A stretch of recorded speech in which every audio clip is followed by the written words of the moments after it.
Season 2 of The Legend of Kasango. Episode 1 and 2 of this season represent the Broken Beacon and the Code of Leech respectively. Here Genesis Block had lit the way. The Genesis Block represented the starting point for something that represents truth, clarity, and freedom, meaning it light the way.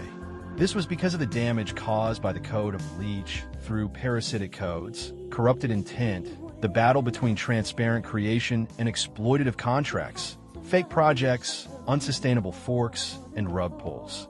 So the deeper the people marched in fighting the Code of Leech, the more resistance they met.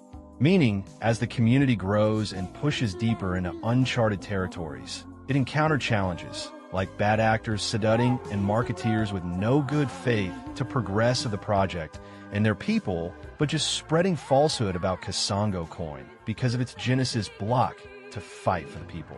However, somewhere in the heart of the jungle, the signal faltered. Not lost, but jammed.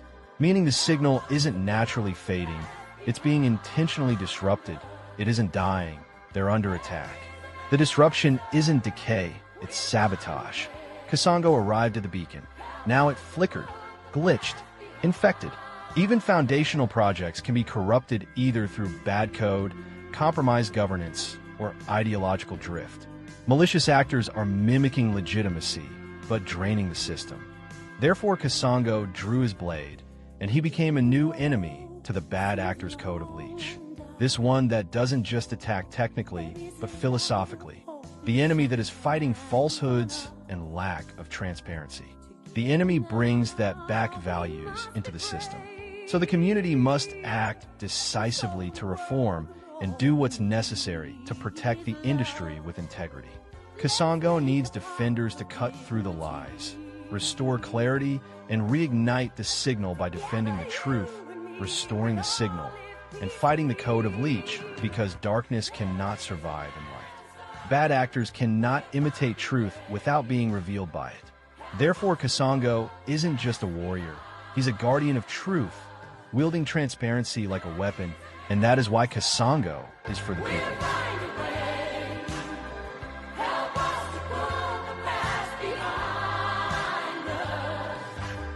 Episode 3 of The Legend of Kasango, The Whisper Market. This represents the dark side of decentralized industry, or the hidden corners where manipulations are being done. Therefore, in the Whisper Market, tokens are traded without trace. Governance was sold like fruit, votes bought, projects boosted with secrets not support. Kasango stepped in. His presence alone distorted the silence, then walls trembled and eyes peeked from the dark. Some offered him deals, but he refused them all. Instead, he reached for the ground and struck it. A pulse rang out clean, loud, public as Kasango became the decentralized hero, exposing every hidden wallet and projects and revealing every fake pair to the people trade in light, not in fear. For the first time, the Whisper Market went quiet. Kasango was protecting users from whale games and backdoor deals. Episode 4. The Liquidity Mirage. Compare this to water you will see in front of you on a tarmac road during hot weather when in actual sense it doesn't exist. So this episode explores the deceptive world of fake liquidity and market manipulation in crypto, particularly in low-cap tokens, DXs, and meme coins that surge on hype, but lack true value, especially in early stage, just to trap users. Kasango made a move to discover crystal pools of liquidity, reflecting endless growth. These are just fake liquidity pools that appear deep and active, but are sustained by internal bot trading and liquidity temporarily injected by insiders.